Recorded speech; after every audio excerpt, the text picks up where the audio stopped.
വളരെ പ്രധാനപ്പെട്ട ചില കാര്യങ്ങൾ പരിശുദ്ധാത്മാവ് എന്നിലൂടെ പറയാനായിട്ട് ഞാൻ ആഗ്രഹിക്കുവാണ്. നമ്മളെല്ലാവരും എല്ലാ മനുഷ്യരും അറിഞ്ഞിരിക്കേണ്ട അത്യാവശ്യ ചില കാര്യങ്ങളാണ്. ശന്തൽ, ഈ രണ്ടാമത്തെ വരവിന് വേണ്ടി ഒരുങ്ങുക എന്നുള്ളതാണ് വാസ്തവത്തിൽ നമ്മുടെ ക്രിസ്തീയ ജീവിതത്തിന്റെ ലക്ഷ്യം. കാരണം ഈ രണ്ടാമത്തെ വരവില് എല്ലാം പൂർത്തിയാകുവാണ്. ഈശോ വരുമ്പോൾ ഈശോയിൽ ആയിരിക്കുന്നവർ ഈശോയുടെ കൂടെ പോകും. സിസ്റ്റർ ആ രണ്ടാമത്തെ വായന വായിച്ചപ്പോൾ പെട്ടെന്ന് എൻ്റെ മനസ്സിൽ വന്ന ഒരു രംഗമാണ്. നമ്മള് ഇവിടെ ഉള്ളവര്, അമേരിക്കയിലുള്ളവര്, സെറ്റിൽഡ് ആയിട്ടുള്ളവര് നാട്ടിലേക്ക് പോകും. പ്രത്യേകിച്ച് നേരത്തെയൊക്കെ പോകുമ്പോൾ എന്തെങ്കിലുമൊക്കെ ഗിഫ്റ്റ് കൊണ്ട് കൊടുക്കും. എന്നിട്ട് നമ്മുടെ സഹോദരങ്ങളെയും മാതാപിതാക്കളെയൊക്കെ ഇങ്ങോട്ട് കൊണ്ടുവരാൻ നോക്കും. അന്നേരം കൂടെ കൂടെ പോകുമ്പോഴത്തേക്ക് അവർക്ക് നമ്മൾ വരുന്നല്ലോ എന്നുള്ളൊരു സന്തോഷം. അല്ലെ, നമ്മൾ അവിടെ ആയിരുന്നപ്പം നമ്മളെ കാണാനായിട്ട് അമേരിക്ക പോട്ടെ എവിടുന്നെങ്കിലും വരുമ്പോഴത്തേക്ക് സന്തോഷകരമായിട്ടുള്ള രീതിയിൽ ഗിഫ്റ്റും ഒക്കെ ആയിട്ട് വരുമ്പം, ഗിഫ്റ്റ് ഇല്ലെങ്കിലും നമുക്ക് പ്രിയപ്പെട്ടവർ വരുമ്പം നമുക്ക് സന്തോഷം. ഗിഫ്റ്റ് ഒന്നും ഇല്ലെന്നിരിക്കട്ടെ. എന്നിട്ട് ഒരു ദിവസം അവർ പറയുവാണ്, ഇത് നിനക്ക് വേണ്ടിയിട്ട് വീസ ശരിയാക്കി വെച്ചിരിക്കും, നീ അങ്ങ് പോയി, നീ പോരാന്. എന്നിട്ട് വീസയുമായിട്ട് വരുവാണ്. നമുക്ക് എംബസിയിലൊക്കെ പോകണം, ഇവിടൊക്കെ ആണെങ്കിൽ ഗൾഫിലൊക്കെ ആണെങ്കിൽ NOC ഒക്കെ അല്ലേ, എന്തോ ആകട്ടെ, നീ പോന്നാ മതി, ടിക്കറ്റ് എടുത്ത് തന്നെ എല്ലാമായി. എന്റെ പ്രിയപ്പെട്ടവരെ, സാമാന്യ ബോധമുള്ള വല്ലവരും പേടിക്കുവോ? നീ വരുന്നു എന്നെ കൊണ്ടുപോകാനോ, എനിക്ക് പേടി. നമ്മൾ ഈ അവസ്ഥ ആത്മീയ മേഖലയ്ക്ക് ഒന്ന് കൊണ്ടുപോയി നോക്കിയേ. അഡ്വന്റിന്റെ മംഗളവാർത്തയുടെ ആഗമനകാലത്തിന്റെ ആദ്യത്തെ പടി ഡിസംബർ 1 മുതൽ ലത്തീൻ സഭയിൽ 1 മുതൽ 17 വരെയുള്ള ദിവസങ്ങളിൽ ചിന്തിക്കുന്നത് ചരിത്രത്തിൽ സംഭവിച്ച ഈ സത്യം, ദൈവം മനുഷ്യനായി വന്നു എന്നുള്ള സത്യം നമുക്ക് മനസ്സിലായാലും മനസ്സിലായില്ലേലും അത് നമ്മൾ ഇന്ന് അനുഭവിക്കാൻ വേണ്ടി പിതാവായ ദൈവം ആരാധനക്രമത്തിലൂടെ നമുക്ക് അവസരം തരുവാണ്.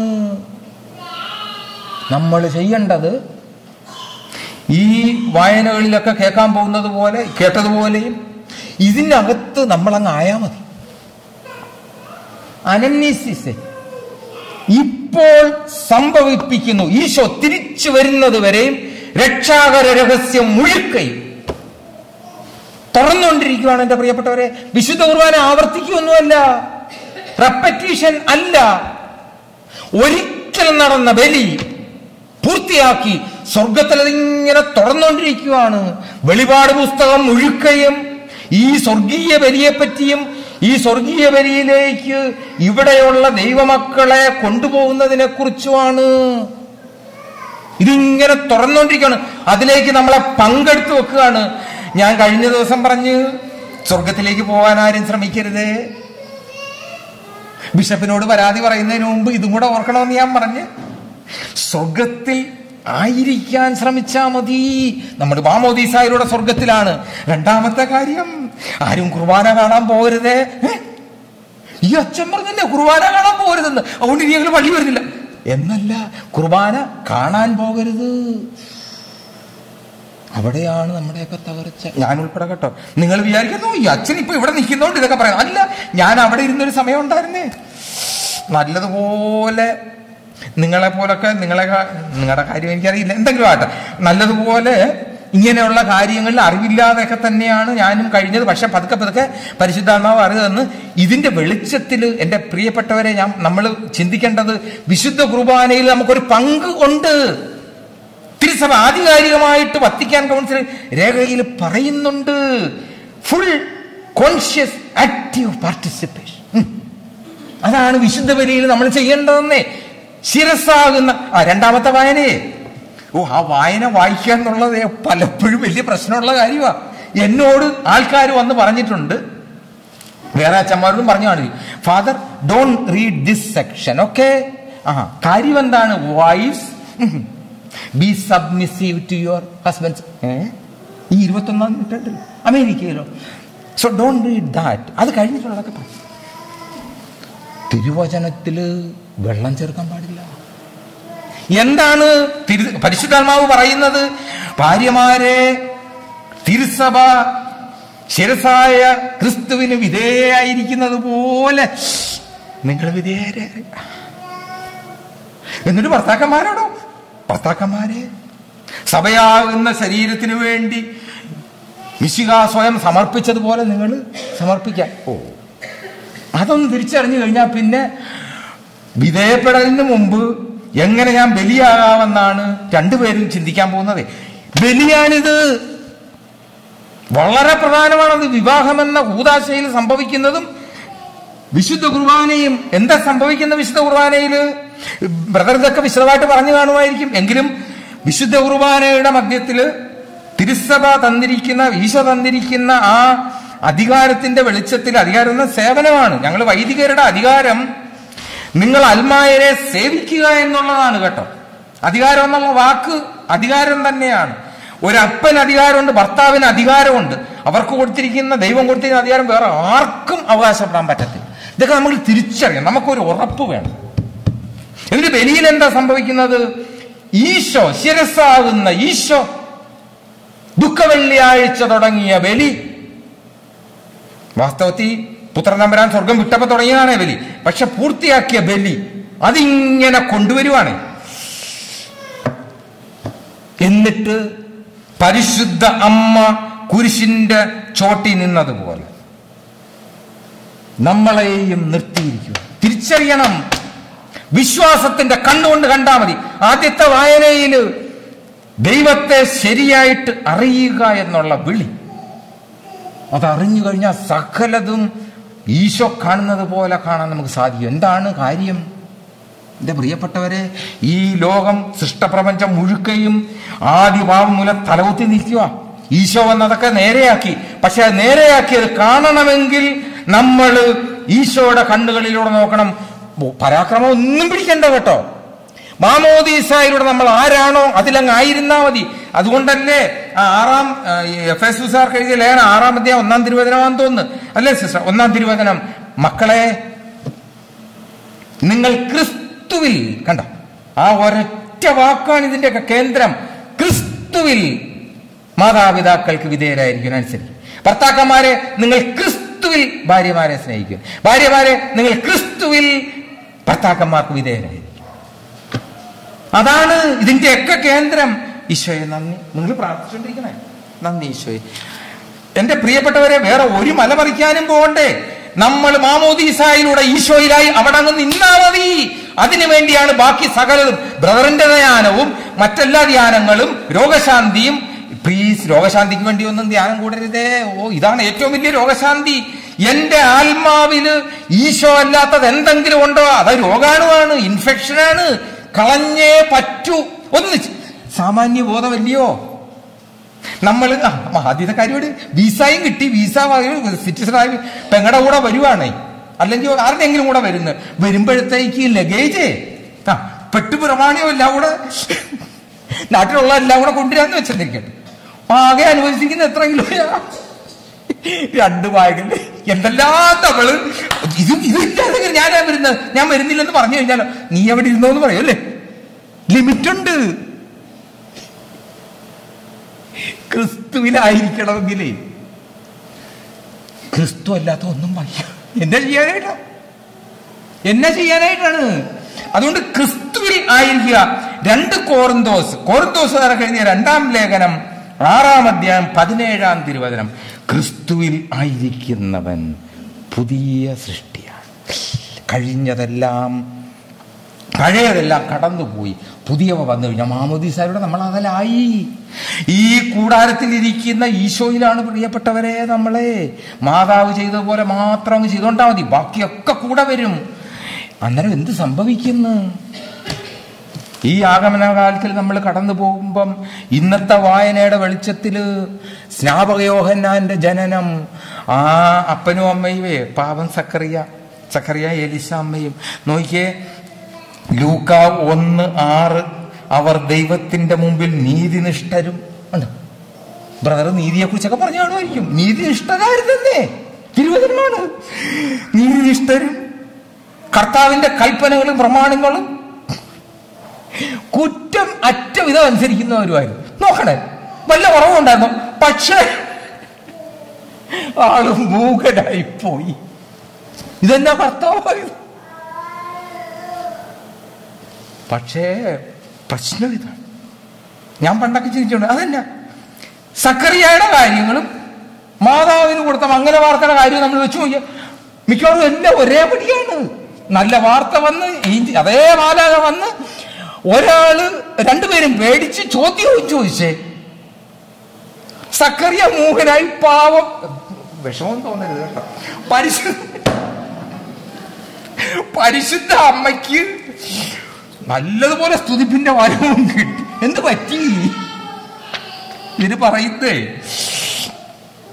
മാലാഖ തന്നെ പറയുന്നുണ്ട്, 1:20 ലൂക്ക, യഥാകാലം പൂർത്തിയാകേണ്ട എന്റെ വചനം അവിശ്വസിച്ചുകൊണ്ട് അവിശ്വസിച്ചത് കൊണ്ട് നീ മൂകനായി. എലീശാമ്മ മാതാവിനോട് പറയുന്നുണ്ട്, ഇതേ അധ്യായത്തില് 44-ാമത്തെ തിരുവചനം, 45-ാം തിരുവചനം, ലൂക്ക 1:45. ഇതാണ് വ്യത്യാസം. കർത്താവ് അരുളി ചെയ്ത കാര്യങ്ങൾ നിറവേറുമെന്ന് വിശ്വസിച്ചവൾ ഭാഗ്യവതി. വിശ്വാസത്തിലാണ് ഇതെല്ലാം കിടക്കുന്നത്. നമുക്ക് വിശുദ്ധ ബലിയൊക്കെ കാണാം, വത്തിക്കാനിൽ പോയി പരിശുദ്ധ പിതാവിന്റെ കൂടെ ബലിയിൽ പങ്കെടുക്കാൻ കാണാമായിരിക്കും. എന്തുകൊണ്ടാ? പങ്കെടുക്കാൻ തുടങ്ങുമ്പോഴാണ് എന്റെ പ്രിയപ്പെട്ടവരെ നമ്മുടെ വിശ്വാസം ഇതിൽ പ്രവർത്തിക്കണം. എന്തെല്ലാം നമ്മൾ കാട്ടിക്കൂട്ടിയാൽ, ഞാൻ ഉൾപ്പെടെ, പ്രത്യേകിച്ച് ഞാനേ നിങ്ങളോട് വചനം പ്രസംഗിച്ചു, എന്നോട് കർത്താവ് കോമായിക്ക് പോലും കണക്കി പോയി പ്രാർത്ഥിക്കണേ. അന്നേരം നമ്മൾ ഈ വിശ്വാസത്തോടെ വേണം പങ്ക് എടുക്കാൻ. അന്നേരം എന്ത് പറ്റുന്നു? ആ മാതാവും ഔസേപ്പ് പിതാവും കൂടെ പിറക്കാൻ പോകുന്ന ഉണ്ണിക്ക് വേണ്ടി വീടന്വേഷിച്ച് നടന്നതിന്റെ അപമാനവും വേദനയും സങ്കടവും നിരാശയ്ക്ക് സാധ്യതയുള്ള എല്ലാ വികാരങ്ങളും നമുക്കും അനുഭവമാകും. എന്താണ് കാരണം? നമ്മൾ ഈ അന്ന് പിറക്കാൻ പോയ ഈശോയിലാണ് പിതാവായ ദൈവം ഇതെല്ലാം നമ്മുടെ മുമ്പിലേക്ക് കൊണ്ടുതരുവാണ്. മാതാവിൻ നമ്മളൊക്കെ വിചാരിക്കത്തില്ലേ, ഓ എന്റെ പൊന്ന് മാതാവേ, ഔസേപ്പിതാവേ, നിങ്ങൾ ഞങ്ങളുടെ വീട്ടിലോട്ടങ്ങനെ ഒന്ന് വന്നിരുന്നെങ്കിൽ ഞങ്ങളുടെ ഏറ്റവും നല്ല മുറി തരത്തില്ലായിരുന്നു, ബാത്റൂം അറ്റാച്ച്ഡ്, എന്തൊക്കെ വേണോ, റെഫ്രിജറേറ്റർ ഉള്ള മുറി അല്ലേ, എല്ലാം തരുമായിരുന്നു. എന്റെ പ്രിയപ്പെട്ടവരെ ഒന്ന് ചിന്തിച്ചു നോക്കിയേ. ഇത് ശരിയാണെങ്കിൽ സഭയുടെ ആരാധനകളില്, ക്രമത്തില്, ലിറ്റർജിയില്, പ്രത്യേകിച്ചും പരിശുദ്ധ കുർബാനയില് സകല രഹസ്യങ്ങളും ആചരിക്കപ്പെടുന്ന സകല രഹസ്യങ്ങളും പിതാവ് സംഭവിപ്പിക്കുന്നുണ്ടെങ്കിൽ എന്റെ പ്രിയപ്പെട്ടവരെ, ഈശോ പറക്കുന്നതിന് മുമ്പുള്ള പഴയ നിയമത്തിലെ സകല കാര്യങ്ങളും ഇവിടെ വരുന്നുണ്ട്. നമ്മൾ അനുവദിച്ചു കൊടുത്താൽ മതി. യേശയ്യയുടെ വായനയുടെ കാര്യങ്ങള്, വരാൻ പോകുന്ന രക്ഷകനെ കുറിച്ചുള്ള സന്ദേശങ്ങള്, ക്രിസ്തുവിലായിരിക്കുന്ന കാര്യങ്ങള്, എന്നിട്ട് നമ്മളിൽ പങ്കെടുക്കുമ്പോഴുണ്ടല്ലോ ബാക്കി പരിശുദ്ധാത്മാവിന്റെ കാര്യമാണ് അനുഭവപ്പെടുത്തി തരും. പരിശുദ്ധ അമ്മയുടെ വിമല ഹൃദയത്തിൽ ആണ് ഈശോയുടെ ഹൃദയം. നമ്മൾ തിരിച്ചറിയണം. കാരണം അമ്മയ്ക്ക് ആ മകൻ മാത്രമായിരുന്നു ഹൃദയത്തില്. അതിലാണ് നമ്മളെ എടുത്തു വെച്ചിരിക്കുന്നത്. അന്നേരം ഒന്ന് ഓർത്തു നോക്കിയേ, മാതാവും ഔസേപ്പിതാവും കൂടെ ഇങ്ങനെ മുറി തേടി പോകുന്നു, മുട്ടി വിളിക്കുന്നു. നമ്മളും കൂടെ മാതാവിൽ ഇരുന്നുകൊണ്ട് മുട്ടി വിളിക്കുന്നുണ്ട്. തിരിച്ചറിയണം, ക്രിസ്തുവിൽ ആയിരിക്കുന്ന അവസ്ഥ. പറക്കാൻ പോകുന്ന ഉണ്ണീശോയ്ക്ക് വേണ്ടി മുറി തേടുന്ന മാതാവിന്റെ ഔസേപ്പിതാവിന്റെ കൂടെയാണ് നമ്മൾ നടക്കുന്നതെന്നുള്ള സത്യം ഓർത്താൽ എന്റെ പ്രിയപ്പെട്ടവരെ, നമ്മുടെ ഹൃദയം എങ്ങനെ തുറന്നു കൊടുക്കാതിരിക്കാൻ പറ്റും? ആ ഹൃദയത്തിൽ ഈശോയ്ക്ക് ഇഷ്ടമില്ലാത്ത എന്തെങ്കിലും ഉണ്ടോ, എങ്ങനെ നമ്മളത് കളയാതിരിക്കും? ഈ അവസ്ഥയിൽ ഈശോ മാത്രമേ ഉള്ളെന്നുള്ള അവസ്ഥയിൽ ഒരു വ്യക്തി ഈ ലോകം വിടുന്നെന്നിരിക്കട്ടെ, ഈശോ മാത്രമേ ഉള്ളൂ എന്ന അവസ്ഥയിൽ നമ്മൾ അറിഞ്ഞിരിക്കണം. ഈശോയെ നന്ദി പറയുന്നു. രണ്ടാമത്തെ ഈ അഡ്വന്റിന്റെ ആഗമനകാലത്തിന്റെ രണ്ടാമത്തെ ഭാഗം, ഈ ആദ്യത്തെ വരവിന്റെ അനുഭവത്തിൽ ജീവിക്കുന്ന വ്യക്തി, ആദ്യത്തെ വരവിൽ ഇത്രയൊക്കെ ആയിരുന്നെങ്കിൽ, ചേട്ടൻ അവധിക്ക് വരുമ്പം ഇങ്ങനെയൊക്കെ ആയിരുന്നെങ്കിൽ, ചേട്ടൻ എന്നെ അമേരിക്കയിലോട്ട് കൊണ്ടുപോയി കഴിയുമ്പോൾ എന്തായിരിക്കും? അങ്ങനത്തെ ഒരു കാത്തിരിപ്പ്. ആദ്യത്തെ വരവിൽ ഈശോ നമുക്ക് വേണ്ടി എന്ത് ചെയ്തെന്ന് തിരിച്ചറിഞ്ഞിട്ട് ഇതേ ഈശോ രണ്ടാമത് വരാൻ പോകുന്നു, ഞാൻ എന്തിനു പേടിക്കണം, എത്രയും വേഗം വന്നാ മതിയായിരുന്നു എന്ന് പ്രാർത്ഥിക്കും. ഇല്ലേ? ആ തിരിച്ചറിവ് ഉണ്ടാകാൻ വേണ്ടിയിട്ടാണ് ആഗമനകാലം രണ്ടാമത്തെ ഭാഗം. അന്നേരം ക്രിസ്മസിന് വേണ്ടി ഒരുങ്ങുമ്പോൾ എന്റെ പ്രിയപ്പെട്ടവരെ, ഡെക്കറേഷനൊക്കെ അവിടെ നിൽക്കട്ടെ. വലിയ സങ്കടമുണ്ട്. നല്ല അരൂപിയിലുള്ള കത്തോലിക്കർ പോലും 2 കാര്യങ്ങളിൽ എന്റെ ഹൃദയം തകരാറുണ്ട്. ഞാൻ ഇതൊക്കെ അമേരിക്കൻ പള്ളികളിൽ, അവിടെയുള്ള പള്ളികളിലും പറയാറുള്ളതാണ്. ചിലർക്ക് ഇഷ്ടപ്പെടും, ചിലർക്ക് ഇഷ്ടപ്പെടത്തില്ല. എന്ത് ചെയ്യാൻ പറ്റും? നോയിമ്പിന് ഈസ്റ്റർ ആകുന്നതിന് മുമ്പേ തന്നെ എന്തുമാത്രം ഡെക്കറേഷൻ. എവിടെയാണ് നോയിമ്പ്? ലെൻഡില്ലാത്ത ഈസ്റ്റർ എന്ന് പറഞ്ഞ മാതിരി അഡ്വന്റ് ഇല്ലാത്ത ക്രിസ്മസ് ആയി തീരുന്നില്ലേ നമ്മുടെയൊക്കെ ആചാരങ്ങൾ? ചിന്തിക്കണം. അഡ്വന്റിന്റെ ഈ ഡിസംബർ 1 മുതൽ 25 വരെ നമ്മുടെയൊക്കെ പാരമ്പര്യം അനുസരിച്ച് 25 നോയിമ്പ് ഒരുക്കം ആണ്. പറക്കാൻ പോകുന്ന ദൈവമകന് ഒരു മുറി പോലും കിട്ടാത്ത ദണ്ണം ഔസേപ്പ് പിതാവും മാതാവും അനുഭവിച്ചത് നമ്മുടെ ഹൃദയത്തിൽ അനുഭവിക്കാനുള്ള ഒരുക്കമാണ് എന്റെ പ്രിയപ്പെട്ടവരെ ആഗമന കാലത്തിൽ നടക്കേണ്ടത്. എന്റെയും നമ്മുടെ എല്ലാവരുടെയും ഹൃദയത്തിൽ നടക്കേണ്ടത്.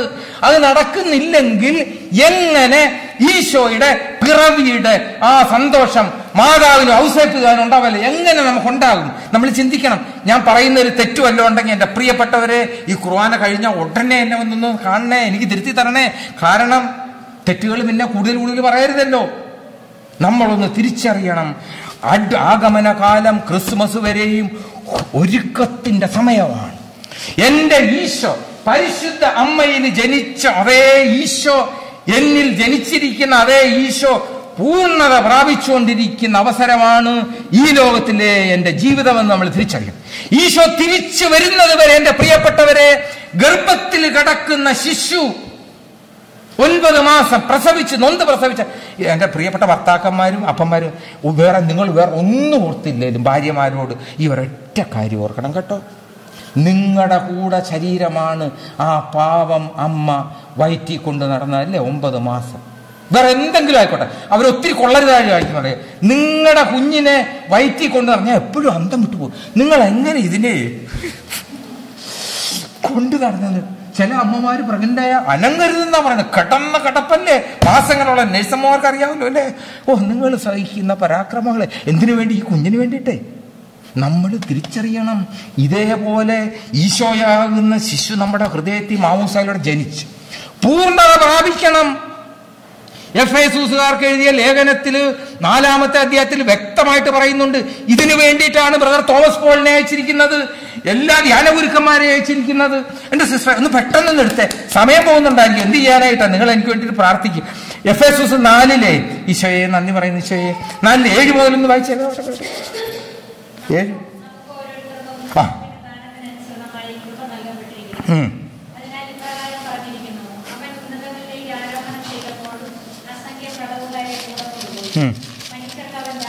ദാനങ്ങൾ നൽകി. എന്തിനു വേണ്ടിയിട്ട്? വായിച്ചേ.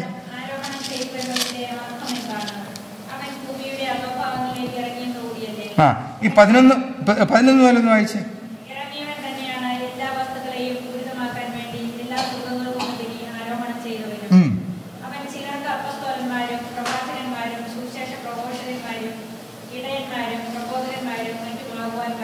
വരം നൽകി. നിങ്ങൾക്ക് അപ്പന്മാർക്ക് എല്ലാവർക്കും തന്നിട്ടുണ്ട് വരവേ. മാംസം ഞാൻ എല്ലാവർക്കും. പ്രത്യേകിച്ച് എനിക്ക് വൈദ്യവൃത്തിയിലൂടെ വരം തന്നു. ബ്രദറിന് പ്രത്യേക അഭിഷേകം കൊടുത്ത് സുവിശേഷ പ്രസംഗത്തിനുണ്ട്. എന്തിനു വേണ്ടി? തിരിച്ചറിയണം. വായിച്ച ബാക്കി. ഈശോയെ നന്ദി പറയുന്നു. ഈശോ എഫേസൂസ് 4:11 മുതൽ അരച്ചു കലക്കി നമ്മൾ കുടിക്കേണ്ടതാണ്. അത് വായിക്കും. വിശുദ്ധരെ. എന്റെ പ്രിയപ്പെട്ടവരെ, നമ്മൾ വിശുദ്ധരാണ്. വിശുദ്ധി എന്ന് പറഞ്ഞാൽ എന്താ? വിശുദ്ധൻ എന്ന് പറഞ്ഞാൽ എന്താണ്? വിശുദ്ധമായ അവസ്ഥയിൽ കഴിയുന്ന വ്യക്തി വിശുദ്ധൻ, വിശുദ്ധ. മാമോദീസയിലൂടെ നമ്മൾ ഈശോയിൽ ആയി എങ്കിൽ, വിശുദ്ധി മാത്രമായ ദൈവം ഈശോ, അതിലാണ് നമ്മളെങ്കിൽ, അതിലങ്ങ് കഴിഞ്ഞോണ്ടാ നമ്മൾ വിശുദ്ധരല്ലയോ? റോബിൻ എന്താ പറയും അല്ലേ? അതാ നമ്മൾ വിശുദ്ധരാണെന്നേ. വിശുദ്ധരാൻ വിളിക്കപ്പെട്ടവരും വിശുദ്ധരും. അടുത്ത ബാക്കി വായിച്ചേ. വിശുദ്ധരെ പരിപൂർണരാക്കി. ഇതാണ് നമ്മുടെ ലക്ഷ്യം. ഈശോ തിരിച്ചു വരുന്നത് വരെ ആഗമനകാലത്തിൽ നമുക്ക് ഈ ഒരു ലക്ഷ്യം വ്യക്തമായിട്ട് അറിഞ്ഞിരിക്കണം. ആദ്യം നമ്മൾ ഓർക്കേണ്ടത് എന്തിനു വേണ്ടി ഈ ദൈവം മനുഷ്യനായിട്ട് ഈ പരുവത്തിലായി, ഈ പരുവത്തിൽ എന്തിനു വേണ്ടി ഈ അമ്മ ഇതൊക്കെ പങ്കപാട് ചോദിച്ചു. ഔസപിതാവിനെയും മറക്കരുത്. എന്തിനു വേണ്ടി എന്നുള്ള തിരിച്ചറിവ് വരണം. നമ്മളെ സ്വർഗത്തിൽ കൊണ്ടുപോയി ഈശോയിലാക്കി. ഇനി എന്താണ് ലക്ഷ്യം നമ്മുടേത്? ഈ ഈശോയ്ക്ക് വേണ്ടി കാത്തിരിക്കുക. ചുമ്മാ കാത്തിരിക്കുക. എപ്പോഴാ വരുന്നതെന്ന് അറിയത്തില്ല. ഒരുങ്ങണം. ഒരുങ്ങി ആവുന്നിടത്തോളം ആത്മാക്കളെ, മനുഷ്യരെ ഈശോയിലേക്ക് കൊണ്ടുവരണം. അത് മാത്രമാണ് എൻ്റെ പ്രിയപ്പെട്ടവരെ നമ്മുടെ ജീവിതത്തിന്റെ ലക്ഷ്യം. നിങ്ങൾ ചെയ്യുന്ന എല്ലാത്തിലും കുടുംബജീവിതക്കാർ ഈ ലക്ഷ്യം വെച്ചൊന്ന് ചെയ്തു നോക്കിയാൽ അത്ഭുതം നടക്കുകയെ. കാരണം എന്താണ്? നമ്മുടെ ആ ലെവൽ കഴിഞ്ഞാൽ പിന്നെ പരിശുദ്ധാത്മാവ് ഏറ്റെടുത്ത് നിങ്ങളുടെ കുഞ്ഞുങ്ങളെ കുറിച്ച് നിങ്ങൾക്ക് ആകുലതയുണ്ടോ? ആകുലതയ്ക്ക് ഒന്ന് മധ്യസ്ഥ പ്രാർത്ഥനയാക്കി നോക്കിയേ. അതിന്റെ കൂടെ തന്നെ ഓർക്കണം, ഞാൻ ഔസേപിതാവിനെ പോലാണോ? ഞാൻ മാതാവിനെ പോലാണോ? ആണെങ്കിൽ എൻ്റെ ഈ മക്കൾ കണിശമായിട്ട് ഈശോ ആയിട്ട് മാറും. എവിടെയൊക്കെ ശുദ്ധീകരണം ആവശ്യമുണ്ടോ ശുദ്ധീകരണം നടത്തിയേ പറ്റൂ. രണ്ടും കൂടെ പറ്റത്തില്ല. ഈശോ പറഞ്ഞില്ലേ, 2 യജമാനന്മാരെ സേവിക്കാൻ സാധ്യമല്ല. എന്റെ പ്രിയപ്പെട്ടവരെ തിരിച്ചറിയണം, കാരുണ്യവാനായ ദൈവം പറഞ്ഞിരിക്കുന്ന വചനങ്ങളാണ്.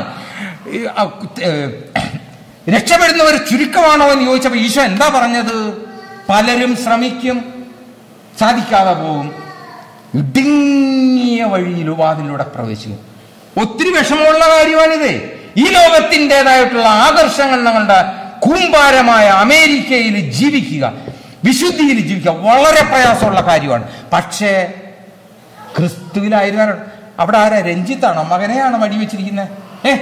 ഒന്ന് ഓർത്തു നോക്കിയാൽ എൻ്റെ പ്രിയപ്പെട്ടവരെ, നിങ്ങൾ മാതാപിതാക്കളെ ആ കുഞ്ഞിനെ എടുത്ത് മടി വെക്കുമ്പം ആ കുഞ്ഞിന് വല്ലതും പേടിക്കേണ്ട കാര്യമുണ്ടോ? നമ്മൾ ക്രിസ്തുവിൽ ആയിരിക്കുന്നത് അങ്ങനെയൊക്കെയാണ്. മാതാവിന്റെ വിമല ഹൃദയത്തിലാണ് നമ്മളെല്ലാം ഈ ബലി നടക്കുന്നത്. മാതാവിന്റെ വിമല ഹൃദയമാകുന്ന അൾത്താരയിലാണ്. തിരിച്ചറിയാൻ സത്യമാണേ. നിങ്ങൾ ഡോക്യുമെന്റ്സ് എടുത്ത് വായിച്ചു നോക്കണം. കോമൺ സെൻസുമാണ്. ഈശോയ്ക്ക് കിട്ടിയ മാനുഷികത മുഴുക്കയും പരിശുദ്ധമ്മയിൽ നിന്നല്ലേ? നമുക്കൊക്കെ അപ്പനിൽ നിന്ന് പകുതി, അമ്മയിൽ നിന്ന് പകുതി അല്ലേ? ഈശോയ്ക്ക് കിട്ടിയത് മാനുഷികമായിട്ട് കിട്ടിയത് മുഴുക്കയും മജ്ജ മാംസം എല്ലാം ഈ അമ്മയിൽ നിന്നല്ലേ? അമ്മയുടെ വിമല ഹൃദയമാണ് ഈശോയുടെയും ഹൃദയത്തിന്റെ ആ മേക്കപ്പ് അല്ലേ? ആ ഹൃദയമല്ലേ കുത്തി തുറന്നത്. അതിലാണ് ഈ ബലി നടക്കുവാണ്. അതിലേക്ക് നമ്മളെ എടുത്തു വെച്ചിരിക്കുകയാണ്. ഇറങ്ങിപ്പോയിരുന്ന മാത്രം മതി. ആ കുഞ്ഞപ്പന്റെ മടിയിൽ നിന്ന് ഇറങ്ങി ഓടി പോയി കഴിഞ്ഞാലുള്ള ഗതി എന്തായിരിക്കും? നമ്മൾ ക്രിസ്തുവിലായിരുന്നാൽ മതി, തിരിച്ചറിഞ്ഞാൽ മതി. അന്നേരം 2ാം വരവിന് വേണ്ടി നോക്കിയിരിക്കും. പക്ഷേ നമ്മൾ അറിഞ്ഞിരിക്കണം, ആ പൂർണ്ണതയിലേക്ക് നമ്മൾ എത്തിയോ ഇല്ലയോ. ഇതിനു വേണ്ടിയിട്ടാണ് ധ്യാനങ്ങൾ വരുന്നത്. ക്രിസ്തുവിന്റെ പൂർണ്ണത എന്താണ്? ഈ ക്രിസ്തുവിന്റെ പൂർണ്ണത യോഹന്നാന്റെ സുവിശേഷം 19-ാം അധ്യായം 34-ാമത്തെ തിരുവചനം. കുന്തം കൊണ്ട് മരിച്ചു. ഒന്ന് ഓർക്കണേ, പാവം മരിച്ചുപോയ ഈശോയാണ്. കുന്തം കൊണ്ട് കുത്തിത്തുറക്കപ്പെട്ട ഹൃദയം, അതാണ് ക്രിസ്തുവിന്റെ പൂർണ്ണത. അതുവരെയും പിതാവിന്റെ ഇഷ്ടം ബലി തുടർന്നുകൊണ്ടിരിക്കും.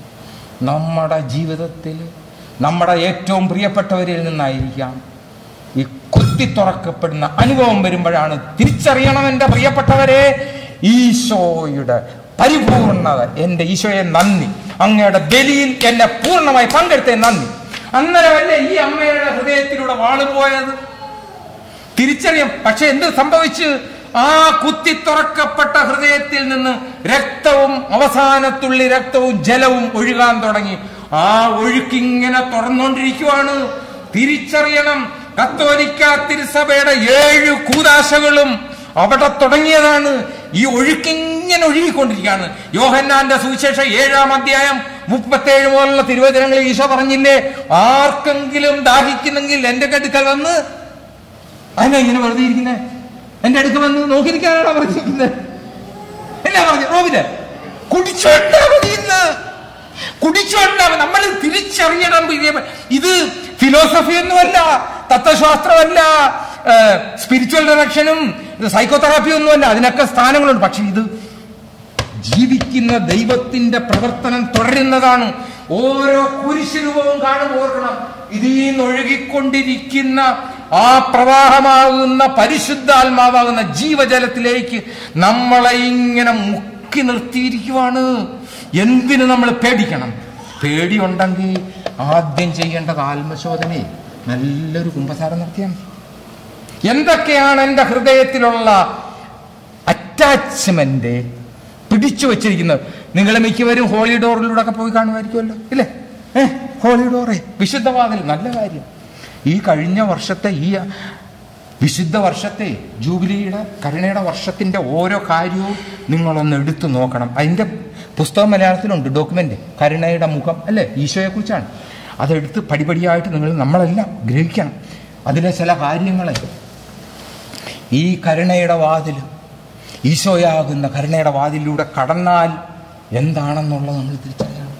നമ്മളിതിലൂടെ കടന്നവരാണ് എൻ്റെ പ്രിയപ്പെട്ടവരെ. മാമോദീസായിൽ ഈശോയിൽ ആക്കപ്പെട്ടിരിക്കുന്നവരാണ്.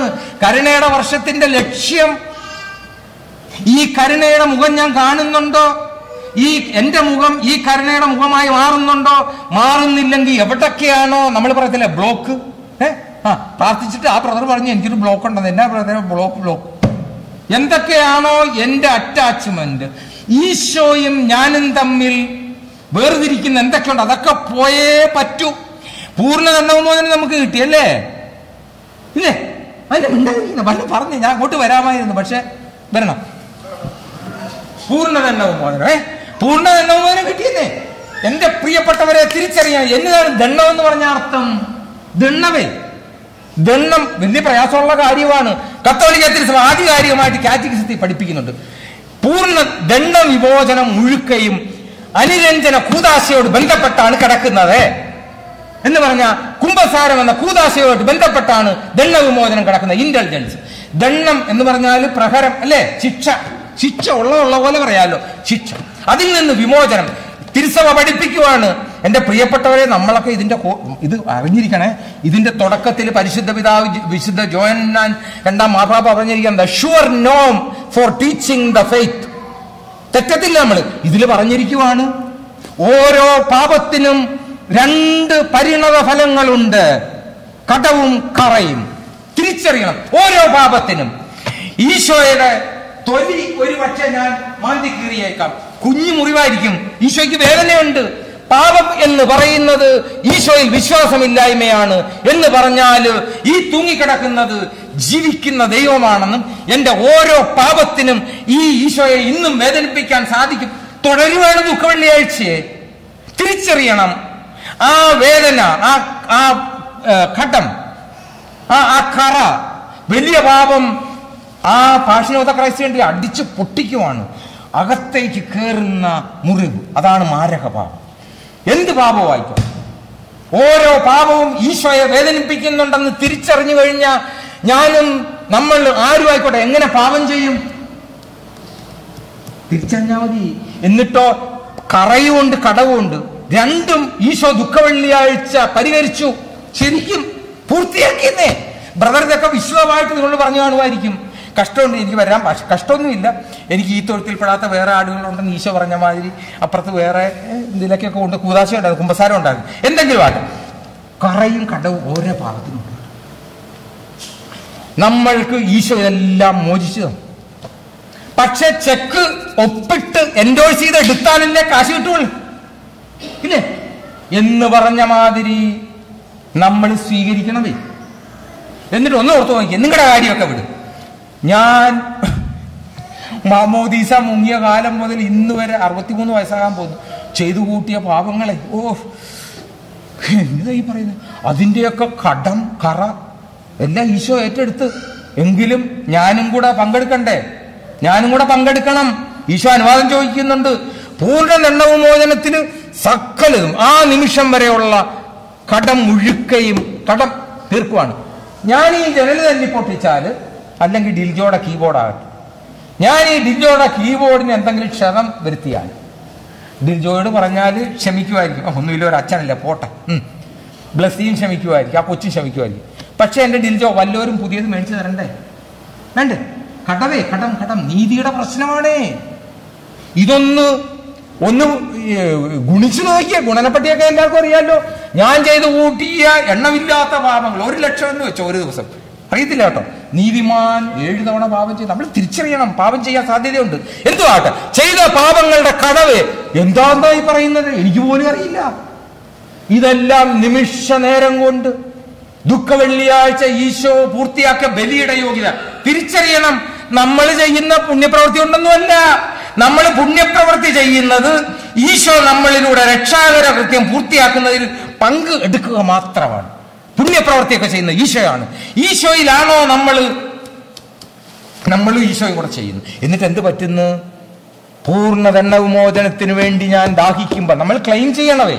ദണ്ഡവിമോചനം കിട്ടണ ചില കണ്ടീഷനൊക്കെ ഉണ്ട്. കുമ്പസാരിച്ച് വിശുദ്ധ കുർബാന സ്വീകരിക്കണം. എന്തുകൊണ്ടാണത്?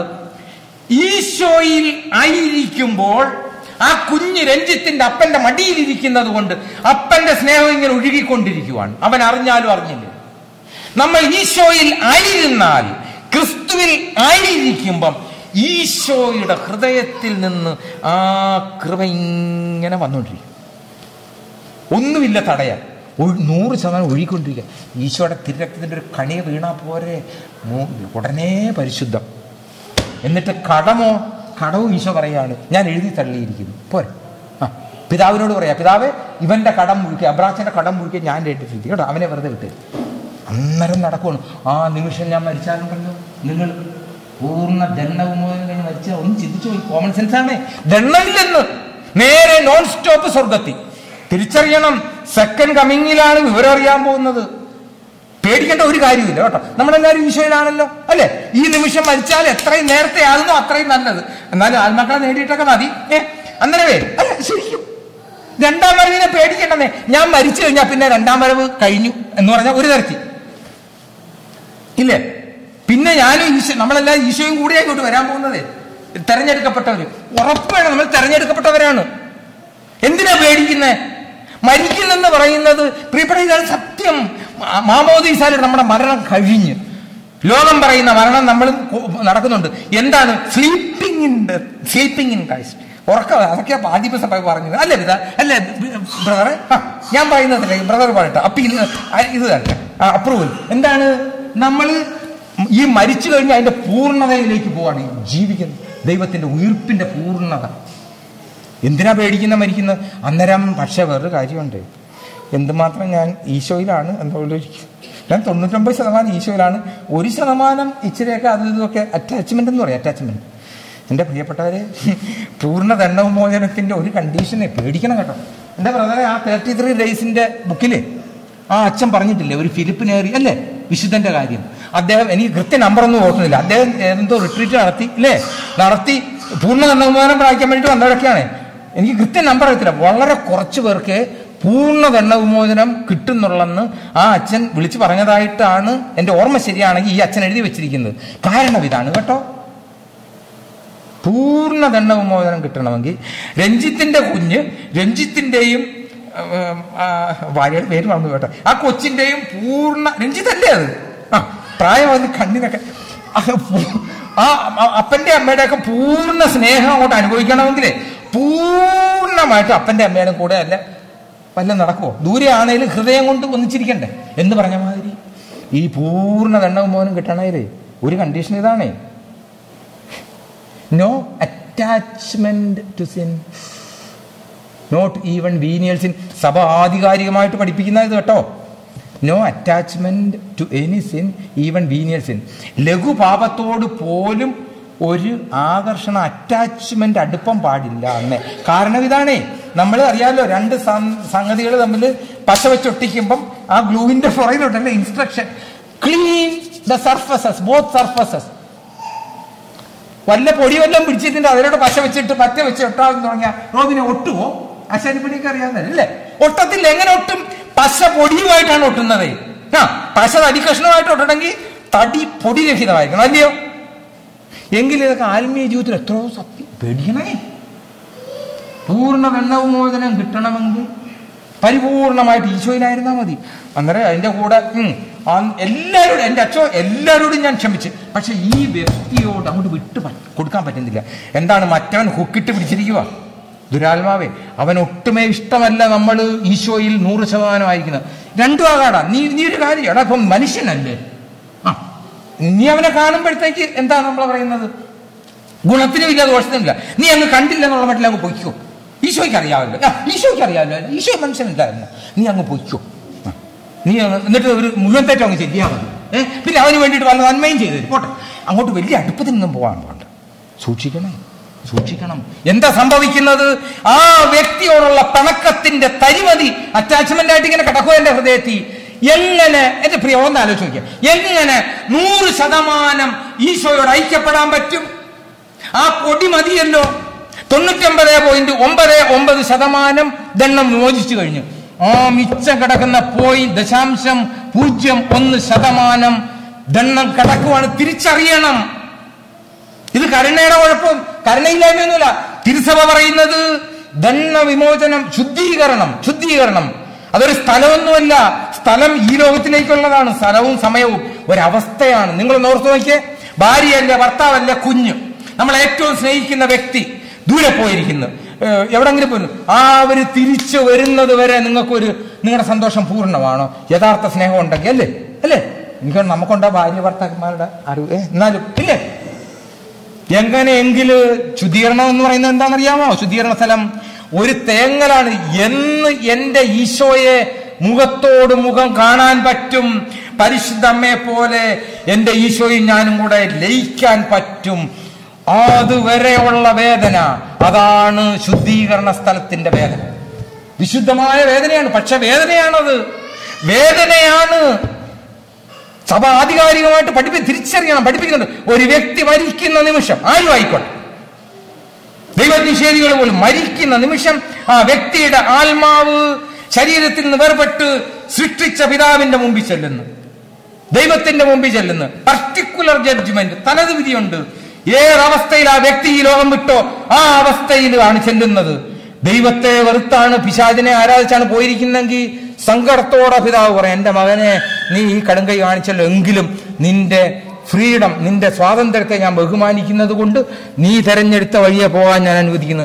ദൈവം, കരുണാമയനായ ദൈവം ഒരു മനുഷ്യനെയും നരകത്തിലേക്ക് വിടുന്നില്ല. തിരിച്ചറിയണം, നരകത്തിൽ ദൈവം വിടുന്നില്ല, നമ്മൾ ഓടിച്ചെല്ലുവാണ് നരകത്തിലേക്ക്. ദൈവം അനുവദിക്കുന്നതേ ഉള്ളൂ. നമ്മൾ മരിക്കുന്ന അവസ്ഥയിൽ, വരപ്രസാദ അവസ്ഥയിലാണ് പോകുന്നതെങ്കിൽ, ഈശോയിലാണ് ഈ ലോകത്തിൽ നിന്ന് പോകുന്നതെങ്കിൽ ഈശോയുടെ രാജ്യത്തിലേക്ക്. സാത്താനെ ആരാധിച്ചു പോകുന്നവരില്ലേ, നമുക്കറിയാമല്ലോ.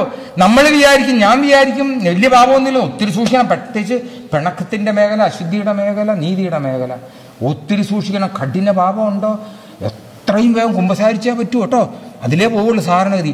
എന്നിട്ട് ഈശോയിൽ അല്ലാതെ മരിച്ചു കഴിഞ്ഞാൽ ആ വ്യക്തി സാധാരണഗതിയിൽ തിരുസഭ പഠിപ്പിക്കുന്നുണ്ട്, HELL, നരകം എന്ന ഒരു അവസ്ഥയുണ്ട്. അതിലേക്കാണ് പോകുന്നത്. ദൈവം വിടുന്നതല്ല, വ്യക്തി പോകുന്നു. തിരിച്ചറിയണം. വരപ്രസാദ അവസ്ഥയിൽ മരിക്കുന്നു. പക്ഷേ ഞാൻ പറഞ്ഞിട്ട് അത് ശരിയാ. എന്റെ സിസ്റ്റർ ഓടി വന്ന് ഒത്തിരി സമയം എടുത്തു. എങ്കിലും നിങ്ങളുടെ വിശപ്പും എന്തെല്ലാമാണ് കാഴ്ച. വേഗം വാ, ആരെങ്കിലും ഒന്ന് വായിച്ചേ. വേഗം വാ, ഇതൊന്ന് വായിച്ചേ. ഇതിൽ 210ാമത്തെ ചോദ്യം ഇത് വായിച്ചേ. ഞാൻ ഉണ്ടാക്കി പറയുന്നെന്ന് വരണ്ട. ശുദ്ധീകരണ സ്ഥലം എന്നാൽ എന്ത്? ദൈവവുമായുള്ള സൗഹൃദത്തിൽ മരിക്കുന്നവർ അവരുടെ നിത്യരക്ഷ സംബന്ധിച്ച് ഉറപ്പുള്ളവരെങ്കിലും ഈശോയിൽ മരിക്കുവാണ്. എന്റെ പൊന്നീശോ വിശുദ്ധ കുമ്പസാരിച്ച് ഒരുക്കത്തിലാണ് മരിക്കുന്നത്. എങ്കിലും സ്വർഗീയ സൗഭാഗ്യത്തിൽ പ്രവേശിക്കുവാൻ വീണ്ടും ശുദ്ധീകരണത്തിന്റെ ആവശ്യമുള്ളവരാണ്. തിരുസഭ അധികാരിമായ പരിശുദ്ധാത്മാവ് പറയുന്നത് നമ്മൾ തിരിച്ചറിയണം. ഞാൻ 99.99% വിശുദ്ധിയോടെ മരിച്ചാൽ 0.1% അശുദ്ധി പോയേ അകത്തേക്ക് കയറാൻ എനിക്ക് തോന്നുള്ളൂ. നിങ്ങളുടെ വീട്ടിലേക്ക് എന്നെ വിളിച്ചാൽ ആ കാർപ്പറ്റുള്ളവർ ഇപ്പൊ കാർപ്പറ്റ് വലക്കൂല്ലോ, വെളുത്ത കാർപ്പറ്റാന്നിരിക്കട്ടെ, വൃത്തിയാക്കിയിട്ടിരിക്കുവാണ്. ഈശോയാണ് വരുന്നതെന്നൊക്കെ പറഞ്ഞുകൊണ്ടായിരിക്കും. എന്തൊക്കെ ഈശോയാണ് വരുന്നത് കേട്ടോ, വൈദ്യുതി എല്ലാവരും കൂടെ കാർപ്പറ്റ് ഇട്ടിരിക്കുകയാണ്. ഞാൻ ഷൂസിന്റെ അഴുക്കും എല്ലാമായിട്ട് അങ്ങ് വരുവാണെന്നേ. ചെളിയും ചെള്ളയും ഒരു അതിലേക്ക് അങ്ങ് ചവിട്ടുക. നിങ്ങളുടെ ഹൃദയം ഇടിക്കത്തില്ലേ? ഇല്ലേ? മനസ്സിലാവുന്നുണ്ടോ പറയുന്നത്? വൃത്തിയായി കിടക്കുന്ന കാർപ്പറ്റിലേക്ക് ഞാൻ എൻ്റെ അഴുക്ക് പിടിച്ച ഷൂസ് അങ്ങോട്ട് വെക്കുമ്പോ, അങ്ങനെയാണെങ്കിൽ 100% വിശുദ്ധി മാത്രമായ സ്വർഗത്തിലേക്ക് എൻ്റെ പാപമുള്ള ഹൃദയം എടുത്ത് വെക്കുന്നതിന് മുമ്പ് പരിശുദ്ധാത്മാവ് എന്നോട് പറയും, യോഹന്നാൻ 16:8 മുതൽ അവൻ വന്ന് പരിശുദ്ധാത്മാവ് വന്ന് പാപത്തെക്കുറിച്ച് ബോധ്യം തരും. ഞാൻ പറയും, എൻ്റെ പിതാവേ, ഞാൻ ഇച്ചിരി ഒന്ന് കഴിയിട്ടൊക്കെ വരാം. അതാണ് ശുദ്ധീകരണം. നല്ല കാര്യമാണ്. കരുണയുടെ പ്രവൃത്തിയാണ് ശുദ്ധീകരണ സ്ഥലം. തിരിച്ചറിഞ്ഞാൽ മതി. ബാക്കി വായിച്ചേ. അതിന് ഒരുക്കമുണ്ട് കേട്ടോ. അന്നേരം അത് കരുണാമൂർത്തി കാരണം ഇതാണ്, മരിക്കുന്ന സമയം 100% വിശുദ്ധിയിലല്ല മരിക്കുന്നതെങ്കിലും ദൈവം പിന്നെ ഒരു ചാൻസ് തരുവാണ്. അല്ല, ദൈവത്തിന് പറയായിരുന്നു, നിനക്ക് ആ തോമസ് പോൾട്ടറി ആരോ ആ കൊച്ചച്ഛന്റെ പ്രസംഗമൊക്കെ കേട്ടിട്ടും മാനസാന്തരപ്പെടാൻ പറ്റുമോ? ഇല്ല. ഇനി ഇങ്ങോട്ട് വരണ്ടെന്ന് പറയുമോ ഈശോ? ആ മരിച്ചു കഴിഞ്ഞിട്ട് പറയുവാണ്, ഓ നിനക്ക് ഒരു ചാൻസും കൂടെ ഞാൻ തന്നേക്കാം, നീ ഒരു കാര്യം ചെയ്യും, അവിടെ നിന്റെ ഹൃദയമൊക്കെ ഒന്ന് കൈകിട്ടു. അതാണ് ശുദ്ധീകരണ സ്ഥലം, കരുണയുടെ സ്ഥലമാണ്. അന്നേരം മറ്റിടത്തോട്ട് പോയാൽ നോ എക്സിറ്റ്. ഏതാ? നരകത്തില് കേറി പറ്റിക്കഴിഞ്ഞാൽ എന്റെ പൊന്ന് പേടിക്കണം കേട്ടോ. ഒരാത്മാവ് പോലും നശിക്കരുതെന്ന് പ്രാർത്ഥിക്കണം. അപ്പോഴേ ഒന്ന് ഓർത്ത് നോക്കിയേ, ഒരാത്മാവ് നരകത്തിൽ പോയി കഴിഞ്ഞാൽ നിത്യതയാണേ, ചിന്തിക്കാൻ പോലും വയ്യ. അതുകൊണ്ട് എത്ര ദുഷ്ടരാണേലും നമ്മൾ, എനിക്ക് തോന്നുന്നത് ഏറ്റവും വലിയ പ്രാർത്ഥന, നമുക്ക് കണ്ണടച്ചൊന്ന് പ്രാർത്ഥിക്കാം. പിതാവായ ദൈവമേ, ഇന്നേ ദിവസം ലോകമെങ്ങും മരിക്കാൻ പോകുന്ന എല്ലാവരെയും സമർപ്പിക്കുന്നു. എല്ലാവരോടും കരുണയായിരിക്കണേ. ഒരാത്മാവ് പോലും ഇന്നേ ദിവസം നരകത്തിൽ പോവാൻ അനുവദിക്കരുതേ. അവർക്ക് എത്രയേറെ പാപം ഉണ്ടെങ്കിലും അവരുടെ പാപങ്ങളെല്ലാം ഈശോ എന്നിലൂടെ ഏറ്റെടുക്കുവാൻ ഞാൻ അനുവദിക്കുന്നു. ഒരാത്മാവ് പോലും നരകത്തിൽ പോകാൻ അനുവദിക്കരുതേ. എൻ്റെ ഇന്നത്തെ എല്ലാ സഹനങ്ങളും, കാലടികൾ പോലും ഞാൻ കാഴ്ചവെക്കുന്നു. ഇന്ന് മരിക്കാൻ പോകുന്ന എല്ലാവരെയും സ്വർഗത്തിൽ കൊണ്ടുപോകണമേ, അതിനുവേണ്ടി കാഴ്ചവെക്കുന്നു.